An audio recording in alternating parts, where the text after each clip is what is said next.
एक प्रश्न है कि जब जीव का शरीर छूट जाता है तो क्या वो विलाप करता है और क्या भगवान को दुख होता है? तो इस प्रश्न को यदि हम देखें तो निश्चित रूप से उत्तर इसका होगा कि हां, जीव को भी दुख होता है और भगवान को भी होता है। लेकिन क्या सभी परिस्थितियों में होगा? नहीं। यदि मानव शरीर धारण करके किसी जीव ने अपने कर्तव्य का पालन नहीं किया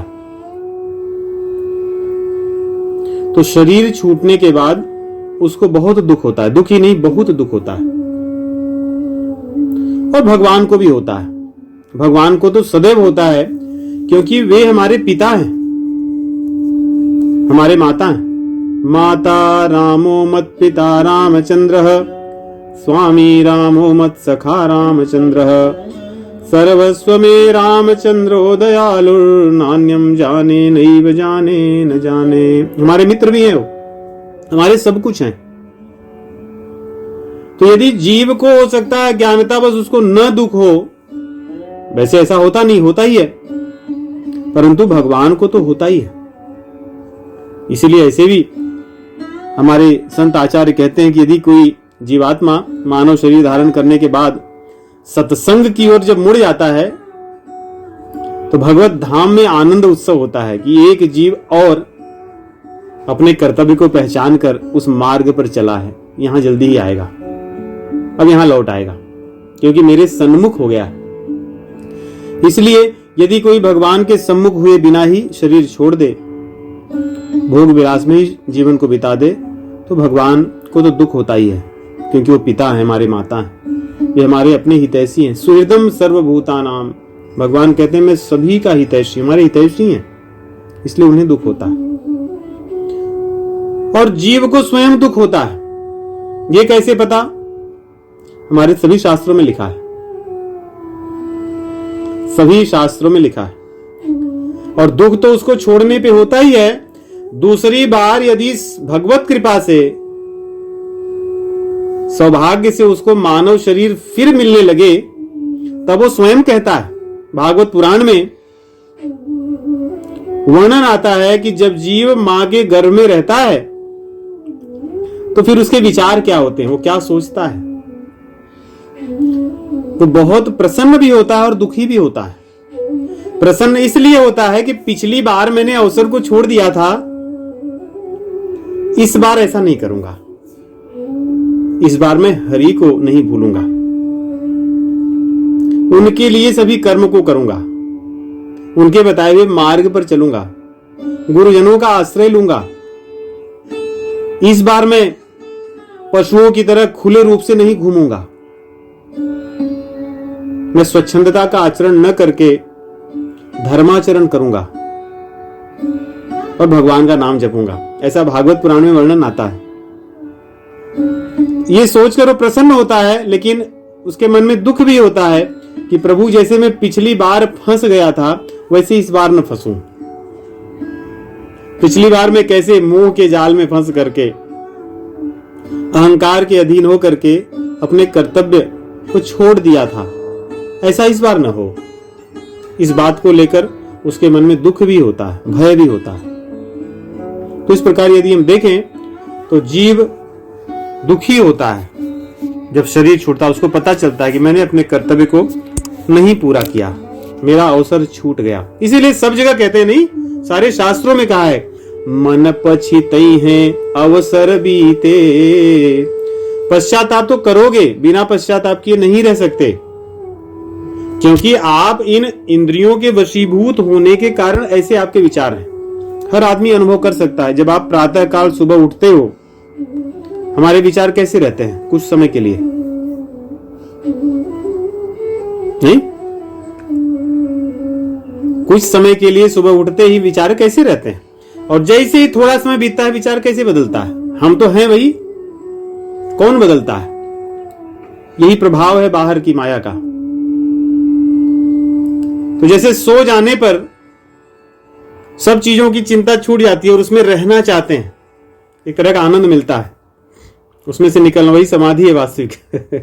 सोचिए अगर निद्रा में इतना सुख है कि जीव निकलना नहीं चाहता, तो समाधि में क्या आनंद होगा, नहीं? उसमें से कौन निकलना चाहेगा?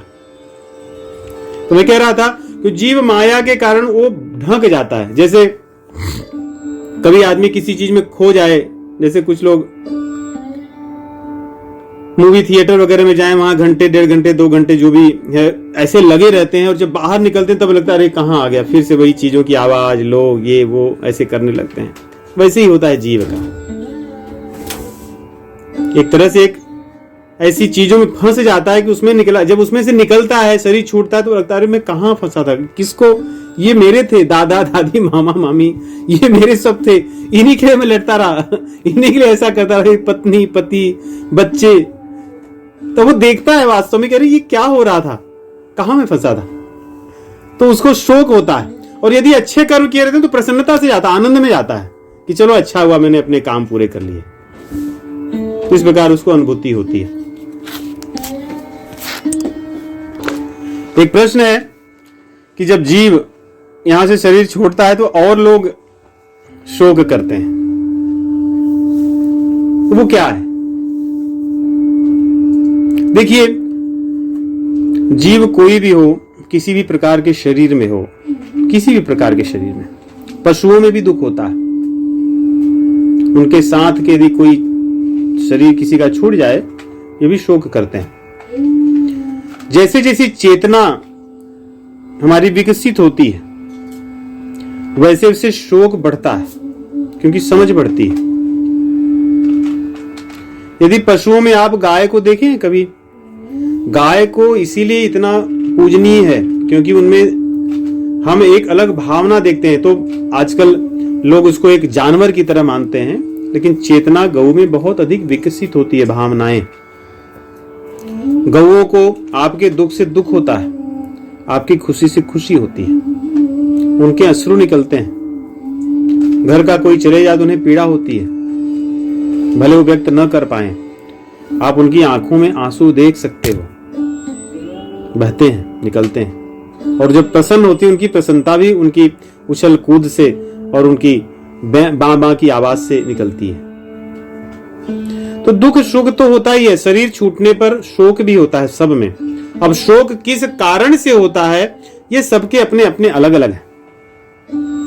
किसी का शोक इसलिए हो सकता है कि हमारे घर का कोई व्यक्ति था, वो हमारी इतनी सेवा करता था, अब कौन करेगा। किसी भी प्रकार की सेवा हो सकती है, किसी भी प्रकार की, अब कौन करेगा। एक अपनापन होता है, लगाव होता है। ये लगाव कई कारणों से हो सकता है, मोह के कारण हो सकता है, प्रेम के कारण भी हो सकता है। कैसे?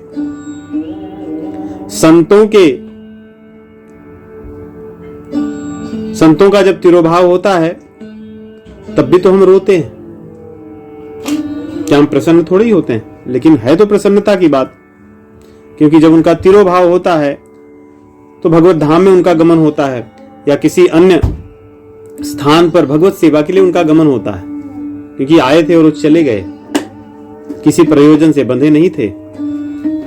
परंतु उनकी विरह की पीड़ा होती है कि उनसे मुझे सत्संग कब मिलेगा,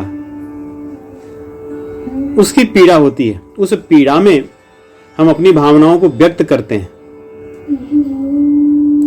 वो आसक्ति मोह की नहीं होती, वो आसक्ति प्रेम की है। परंतु कुछ आसक्ति मोह के भी होती है कि ये व्यक्ति थे, चाहे चोरी करके, चाहे लूट करके, चाहे अन्याय से मेरे लिए इतना धन ले आते थे, मैं इतना भोग भोगता था, अब कैसे भोगूंगा। ये भी तो भावना हो सकती है व्यक्ति की। तो एक पूरी तरह से सांसारिक मोह के कारण और एक पूरी तरह से आध्यात्मिक प्रेम के कारण, और इन दोनों के बीच में व्यक्ति, सभी व्यक्तियों की भावनाएं होती हैं जिनके साथ हमने प्रेम पूर्वक जीवन बिताए, जिनसे हमने कुछ सीखा है। हमारे माता हैं, पिता हैं, भाई हैं, बंधु हैं, परिवार के अन्य सदस्य हैं, पति पत्नी हैं, सेवा हमने की है, सेवा हमने ली है, तो भावनाओं का निश्चित रूप से जुड़ाव होता है। और ऐसे समय में शोक तो व्यक्त होता ही है। लेकिन मोहवश व्यक्त किया गया जो शोक है, वो जो आत्मा गई है उसके लिए घातक होती है, उसके लिए अच्छा नहीं होता। इसलिए मोहवश शोक को नहीं व्यक्त करना चाहिए। मेरे भोग के साधन नष्ट हो गए, इन चीजों का अब मुझे कहां से क्या मिलेगा, कैसे होगा। इन विचारों से, भावनाओं से किया गया शोक उनके लिए भी अच्छा नहीं होता जो गए हुए हैं यहां से, परंतु प्रेमवश अच्छा होता है। इसलिए हमारे यहां एक शोक व्यक्त करने की भी परंपरा है।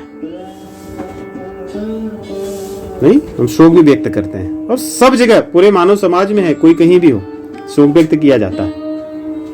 उसके पीछे कारण उद्देश्य है कि हाँ, आपके जाने से आपकी कमी मुझे अनुभूति हो रही है, और वो कमी किस कारण से कैसे हो, हर व्यक्ति के उसकी भावनाओं पर होता है।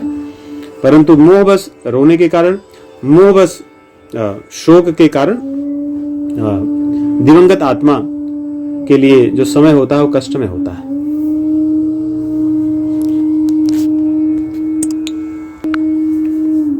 प्रश्न है कि वो शोक मोहवश है या प्रेमवश। जो भी मेरी भोग वृत्ति बंद हो गई है उनके जाने से, वो मोहवश है।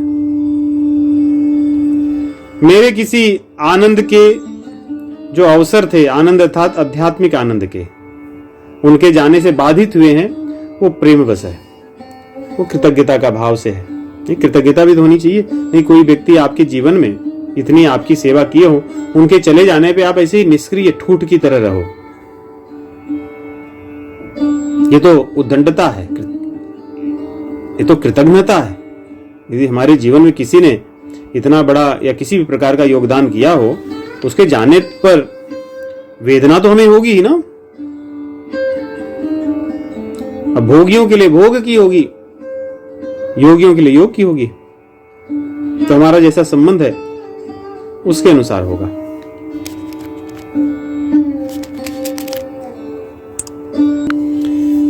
प्रश्न है कि जब आत्मा हमसे चली जाती है, यहां से दूर हो जाती है हमसे, 1 वर्ष तक हम उनके लिए या उनसे संबंध रहता है, बहुत कुछ चीजें करते हैं शास्त्रों के अनुसार और शोक भी करते हैं। देखिए, 1 वर्ष इसलिए क्योंकि 1 वर्ष में उनकी पहुंच जहां तक जाने की होती, यात्रा पूरी हो जाती है। जो लेकर जाते हैं उन्हें कहते हैं वहां पहुंचने में 1 वर्ष के आसपास लगते हैं, इसलिए बरसी मनाई जाती है कि अब वो पहुंच गए होंगे। उसके पहले रास्ते में रहते हैं, इसलिए उनके लिए हम अलग अलग जो वैदिक क्रियाएं हैं शास्त्रों के अनुसार वो करते हैं। उनके लिए जो पिंड दान करते हैं, जो तर्पण करते हैं, जो श्राद्ध करते हैं, ये सारी चीजें उन्हें मिलती हैं। नहीं, जैसे हम यहाँ से किसी को कुछ भेजे पैसे, नहीं, एक करेंसी से दूसरी करेंसी में मिल जाता है भले व्यक्ति कहीं भी हो। तो वैसे ही वहाँ पे एक तरह का एक्सचेंज है ये। हम यहाँ पे उनको ये चढ़ाएंगे तो उनको वहाँ पे उस रूप में इतना मिलेगा यहाँ पे।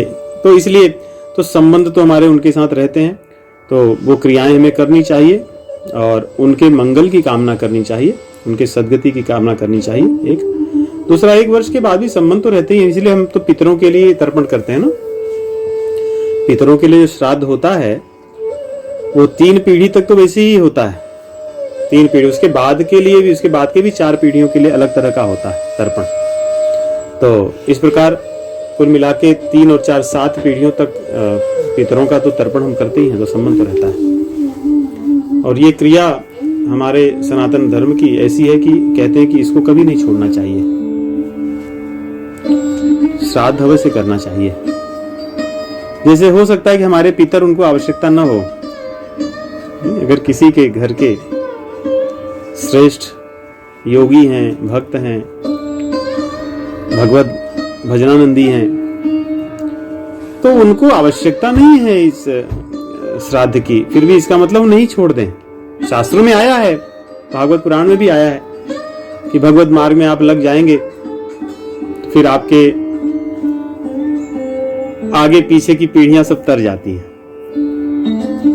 भगवान नरसिंह देव जब अवतरित हुए तो उन्होंने प्रहलाद जी को वचन भी दे दिया, और होता है ऐसा। लेकिन फिर भी हमें श्राद्ध को नहीं छोड़ना है, श्राद्ध हमें अवश्य करना चाहिए। कई बार अज्ञानतावश या कहें कि अपरिपक्व ज्ञान भक्ति इत्यादि के कारण जीव मोह में चले जाता है। नहीं कहते कि accidents happen even on royal roads. नहीं तो कई बार हम इस मार्ग में लगकर भी हम ऐसी मूढ़ता के बंधन में फंस जाते हैं और इस कर्म को छोड़ दे। इसको नहीं छोड़ना चाहिए कभी, श्राद्ध को। क्यों? हो सकता है, हमें नहीं पता ना कि कौन किस कारण कैसे क्या हो। हम अपने आप को मान लेते हैं कि हम बहुत बड़े भक्त हैं, इसलिए हम सबको तार देंगे। ऐसा कभी नहीं सोचना चाहिए। अपने कर्म को, भक्त तो हम तब होंगे जब शास्त्रों का पालन करेंगे। शास्त्रों में इसलिए लिखा गया है, इसलिए बताते हैं कि हाँ आप कर रहे हो, उनको जरूरत नहीं है, लेकिन आपको अपने कर्तव्य तो करना है। कर्तव्य कर्म करोगे तभी तो आप वैदिक मार्ग पर चल रहे हो, उसको करना चाहिए। और यदि मान लो हमारे पूर्वजों को आवश्यक भी ना हो तो हमें ही मिलेगा वो उस पुण्य। जैसे मान लीजिए आपने श्राद्ध में दान किया, तर्पण किया, और आपके पूर्वजों को आवश्यकता नहीं है क्योंकि वो भगवत धाम पधार गए, तो वो कहां जाएगा? आपको पुनः मिलेगा कई गुना बढ़ करके पुण्य रूप में। कहीं व्यर्थ नहीं होना। इसलिए वैदिक क्रियाओं में कुछ क्रियाएं नहीं छोड़नी चाहिए, उसमें से एक ये है, श्राद्ध है। श्राद्ध को कभी नहीं छोड़ना चाहिए। तो 1 वर्ष के पश्चात भी हमें श्राद्ध तर्पण अवश्य करते रहना चाहिए सभी के लिए, कि जीवात्माओं का एक दूसरे से मिलन कैसे होता है।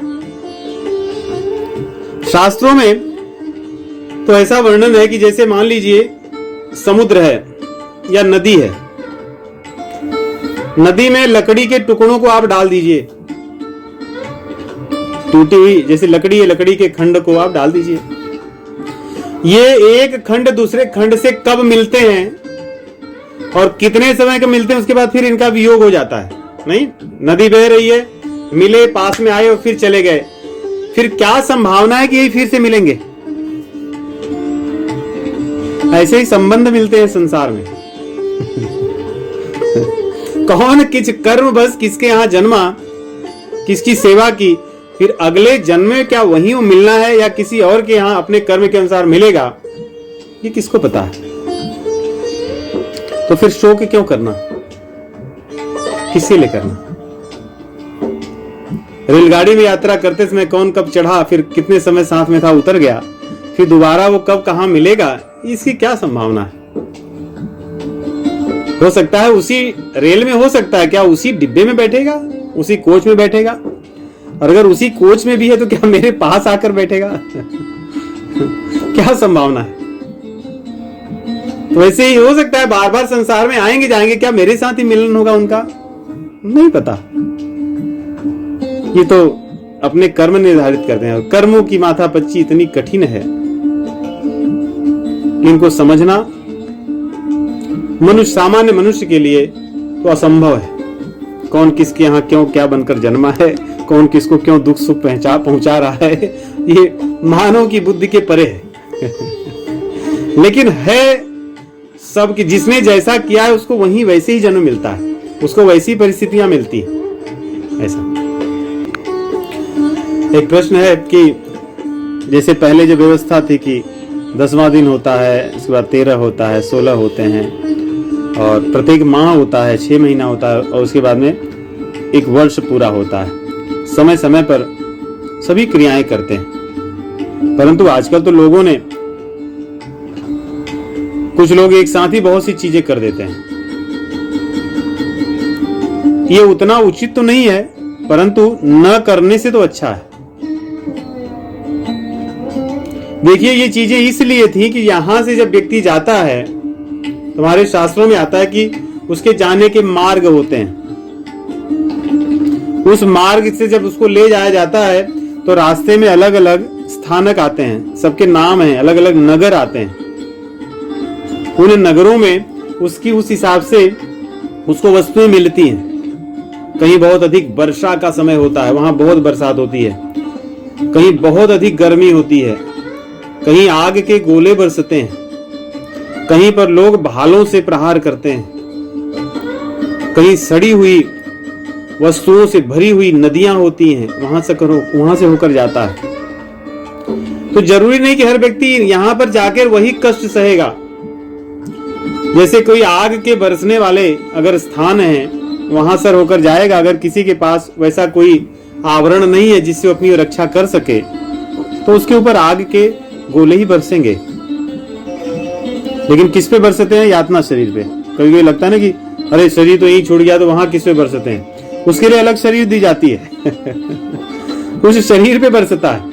लेकिन यदि हम उसके निमित्त जो कर्म है वैदिक क्रिया विधान करेंगे तो उसका कष्ट कम हो जाता है, उसको आवरण मिलता है, उसको छूट मिलती है। कहीं नदियों में से तैर कर उसमें से डूबते हुए जाने के बदले उसको नौका पर बैठा कर ले जाया जाता है, क्योंकि भाई आपके पास कुछ है, आपको किसी ने कुछ दिया है, आपके घर वालों ने या आपके लोगों ने आपके निमित्त इन चीजों का दान किया है, इन कर्मों को किया है, इनको तर्पण किया है, इसलिए आपको ऐसी सुविधा मिलती है। तो क्या लगता है कि सभी के घर के करेंगे? लोग नहीं करते। जैसे संस्कार होता है, जैसे हमने दिया, हम अगर वैसा कर्म नहीं किए अपने परिवार में, कौन करने वाला है? तो इस प्रकार हमारे कर्म ही हमें बचाते हैं। यदि हमने अपने परिवार में स्वयं हम किए हैं तो हमारे लोग भी हमारी करेंगे। इसीलिए तो ये वैदिक परंपरा होती है, परंपराओं को नहीं छोड़ना चाहिए। हम छोड़ देंगे तो हमारे बच्चे भी छोड़ेंगे, उनके बच्चों को पता ही नहीं होगा, उसके बाद लोगों को पता ही नहीं होगा। इसीलिए तो अर्जुन भगवान से कहते हैं भगवत गीता में कि लुप्त पिंडोदक क्रिया, कि जब यदि युद्ध में सभी मार दिए जाएंगे, वर्ण संकर पैदा होंगे, ये तो धर्म को मानने वाले नहीं होंगे, वेदों को नहीं मानेंगे। ये तो सोचिए, उनको और कुछ चिंता नहीं थी कि ये पूजा नहीं करेंगे, पाठ नहीं करेंगे। उनको चिंता है पिंडोदक क्रियाएं नहीं होंगी, तर्पण नहीं होगा, श्राद्ध नहीं होगा। सोचिए, भगवत गीता का आरंभ वहां से होता है, अर्जुन के मन के विचार का। तो श्राद्ध इतना आवश्यक है जहां पर हमारा ध्यान नहीं जाता। अर्जुन और भी चिंता कर सकते थे लेकिन उनको चिंता ये हुई कि सारे पूर्वज ही नरक में रहेंगे, नरके नियतम वासो, कि जिनका तर्पण नहीं होता उनका वास नरक में होता है। क्योंकि जीव इतने कर्म तो करता ही है, कहीं ना कहीं तो फंसता ही है। कालिक की कोठरी में रहने वाला जीव कहीं ना कहीं तो कालिक लगाकर निकलेगा ही तो पाप तो यहां अगर होता ही है, अनजाने में जाने में। और एक एक पापों के ऐसे ऐसे नरक में रहने के वास हैं। भागवत पुराण के 5वें स्कंध में आता है, जिसको पढ़कर व्यक्ति डर जाता है, भयभीत हो जाता है कि मेरा अब क्या होगा। इसलिए विधान कहे गए हैं। इसलिए हमें न करने से अच्छा है करें तो। और दूसरा, तर्पण श्राद्ध स्वयं करने की भी विधा शास्त्रों में कही गई। अगर आपको लगता है कि आपके परिवार के लोग नहीं करने वाले हैं या आपके परिवार में और कोई नहीं है, तो आप स्वयं अपना कर सकते हैं जीते जी। या आपको लगे कि आपके चले जाने के बाद में आप ऐसे स्थान पर हैं, ऐसे देश काल में हैं जहां लोग नहीं करने वाले हैं, तो जो भी इसके ज्ञाता लोग हैं उनसे संपर्क करके, उनसे विधि विधान पूछ करके अपनी स्वयं की कर लेनी चाहिए। जैसे देखो, यहां पर एक ऐसी परंपरा है, यहां पर आप 45-50 साल के हो गए तो आपको लेटर आने लगता है घर में, यहां अमेरिका में कि आप अपने फ्यूनरल की व्यवस्था करना चाहे तो अपनी इच्छा अनुसार कर सकते हैं आपको कैसे कहां दफनाया जाएगा और कैसे क्या लिखा जाएगा या क्या क्या विधि से आपका हो, तो यहां पे ये भी करते हैं। उसी का वैदिक स्वरूप है कि आप जो वेदों में जो उसकी क्रिया बताई गई है उसके अनुसार ब्राह्मणों से पूछ करके जो करने वाले साथ तर्पण वाले हैं उनसे अपना करा सकते हैं। ऐसी विधा। एक प्रश्न है कि जब जीवात्मा शरीर को छोड़ता है तो बिना शरीर धारण किए वो रह सकता है, शरीर धारण करना ही पड़ता है? देखिए, इसका उत्तर बड़ा सरल है। यदि कोई मरता है तो फिर उसको जन्म लेना पड़ता है। यदि कोई न मरे तब उसको जन्म नहीं लेना पड़ता। अब मरना मतलब क्या है? मरना मतलब जो व्यक्ति मोह में था अपने शरीर से, जिसका मोक्ष नहीं हुआ, वही मरता है। और जो जीते जी मुक्त था जिसका मन सदैव प्रसन्न था, तप में जिसने जिया, जिसकी वाणी उसके नियंत्रण में थी, इंद्रियां नियंत्रण में थी, जिसको यहाँ पे किसी चीजों से मोह नहीं था, जो जीते जी मुक्त हो गया था, फिर वो भगवत धाम गमन करता है, ब्रह्मलीन होता है। जिसकी जैसी निष्ठा थी, जिसकी जैसी साधना थी।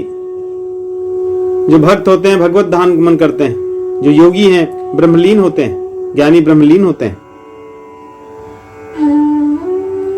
परंतु जो मरता है उसको जन्मना पड़ता है। भगवत गीता में भगवान कहते हैं जातस्य ही ध्रुवो मृत्युर ध्रुवम जन्म मृतस्य च तस्माद परिहार्येर्थे न त्वं शोचितुमर्हसि।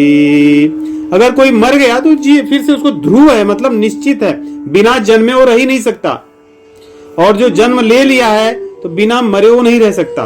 भगवान कह रहे हैं अर्जुन को, क्योंकि अर्जुन क्यों रो रहे थे, ये जो है दादा, ये हमारे पितामह गुरुजन, ये सब मार दिए जाएंगे। तो जब वो बोले मार दिए जाएंगे तो भगवान बोले फिर जन्मेंगे, चिंता क्यों करते हो। इसलिए जो जन्मता है वो मरता है, और जो मरता है वो फिर से जन्मेगा, ऐसा सिद्धांत है। बिना शरीर धारण किए जीवात्मा कभी नहीं रह सकता, कभी नहीं रह सकता, उसके बिना नहीं रहता। और इसीलिए जब यहां से छूटता है तभी भी शरीर उसको मिलती है, उसी को यातना शरीर कहते हैं। जो यमदूत होते हैं उसको ले जाते हैं तो यातना शरीर के साथ ले जाते हैं, नहीं तो लोग इसीलिए तो विश्वास करना बंद कर देने लगता है कि अरे क्या शरीर तो मर गया, ये तो ढकोसला बता रहे हैं। भैया ऐसा नहीं है, ये शरीर जो है ये तो कुछ नहीं है। इस पर तो कोई एक हथौड़ा जोर से सिर पर मारे तो बहुत होगा, आधे एक घंटे में चले जाएंगे लोग, बहुत अधिक समय में बता रहा हूं, हो सकता है उसके कम समय में ही चले जाएं। जोर से हथौड़ा पड़ जाए 20-25 किलो का तो 5-10 मिनट में ही यहां से सब हो जाएगा। सोचिए 5-10 मिनट में सारे कष्ट सह लेगा आदमी, उसमें ही समाप्त। परंतु यातना शरीर ऐसी होती है कि हथौड़े पे हथौड़े लगते हैं, वो पीड़ा होती रहे लेकिन शरीर नहीं छूटता। वो शरीर दी ही इसीलिए जाती है कि भाई तू कितना सह कष्ट सह, लेकिन तू पीड़ा से मुक्त नहीं होगा, वो शरीर इसलिए दी जाती है। तो इसीलिए वो शरीर, यातना शरीर न मिले, इसीलिए पहले शरीर के रहते ही, जैसे भगवान कहते हैं, उन मार्ग पर चल करके जीते जी मोक्ष प्राप्त कर लेना चाहिए। और जो व्यक्ति जीते जी मोक्ष नहीं प्राप्त कर सका उसका मरण निश्चय है, और मरण जिसका निश्चय है उसका जन्म निश्चय है। एक प्रश्न है कि यदि किसी ने श्राद्ध हमारे अच्छे नहीं किए, हमारे पूर्वजों के पुत्र ने नहीं किया, तो क्या नाती कर सकते हैं? जी, उस परिवार के कोई भी कर सकते हैं। यहां तक कि ऐसा भी है कि कोई दूसरा व्यक्ति भी कर सकता है श्राद्ध, जो उनके परिवार से नहीं आता है, उनके निमित्त, उसको पता हो, उनके बारे में जानता हो, उनके लिए श्राद्ध कर सकता है।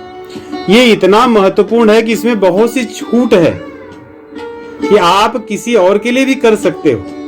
आदमी जीते जी भी अपने लिए कर सकता है, इसलिए क्योंकि बहुत आवश्यक है। कोई चीज यदि इतनी आवश्यक न होती तो इसमें इतनी विधाएं न होती। तो इसमें बहुत सी विधाएं हैं और उनके नाती पोते भी कर सकते हैं।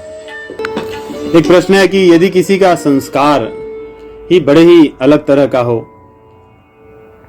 तो कैसे वो बदलेगा? मुख्यतः प्रश्न ही है। देखिए, जैसे संस्कार होते हैं वैसे ही हम चीजों को अपना मानते हैं, अपना या पराया। इतना सरल है। जो जिस कुल में जन्म लेता है उस कुल से, संस्कार से ऐसा बंध जाता है कि उसके बारे में कोई बुरी चीज सुन भी नहीं पाता। ये दुर्भाग्य भी है, एक तरह से अच्छा भी हो सकता है परंतु दुर्भाग्य भी। जैसे देखें, भारतवर्ष में भगवान के विरुद्ध, रामायण के विरुद्ध, शास्त्रों के विरुद्ध अपमानजनक बातें लोग कहते हैं, किसी को कोई पीड़ा नहीं होती, किसी को मतलब अधिकतर लोगों को तो नहीं, कोई बात नहीं, उसके मन में ऐसा था, कह दिया, क्या है, क्या लेना देना। लोग आराम से अपना जीवन जीते हैं, चलता रहता, उनको कुछ फर्क नहीं पड़ता। यदि किसी के कुल से संबंधित एक आप बात कह दीजिए, सर्वत्र तूफान मच जाता है कि ऐसा क्यों कह दिए, ऐसा नहीं बोलना चाहिए इस कुल के प्रति, इस संप्रदाय के प्रति, इन लोगों के प्रति। ये संस्कार कहां से आता है? या ये विचार कहाँ से आता है? इन संस्कारों से आता है। तो जहां हम जन्म लेते हैं उन चीजों से ही इतनी जुड़े होते हैं, और इन संस्कारों के कारण हमारा जो वास्तविक जो अपना है प्रभु, उसको भी उतना महत्व नहीं देते। लेकिन ये चीजें बदलती तब हैं जब आप उस तरह की विचारधारा के लोगों के साथ जीवन जिए, जो आपका जो अज्ञान है, अज्ञान का पर्दा जब साफ होगा तो चीजें दिखेंगी। जैसे दर्पण के सामने हम खड़े हों और दर्पण पर बहुत धूल लगी हो, तो हम जो चीजों को देखेंगे वो विकृत रूप होगा, यथावत नहीं होगा, तो हम निर्णय वैसे ही लेंगे। लेकिन यदि कोई व्यक्ति आए और उस दर्पण को स्वच्छ कर दे तो आपको चीजें यथावत दिखेंगी और निर्णय भी आपका बदल जाएगा। वैसे ही संस्कार ये अज्ञानता के कारण भी होते हैं। यदि कोई व्यक्ति अज्ञानता को नष्ट करे तो हमें चीजें यथावत दिखती हैं, तो हमारे तब संस्कार बदल जाते हैं, तब संस्कार हमारे सुधर जाते हैं। इसलिए सत्संग करना चाहिए, सत्य का संग करना चाहिए, जिससे हमारे संस्कार सुदृढ़ होते हैं, अच्छे होते हैं।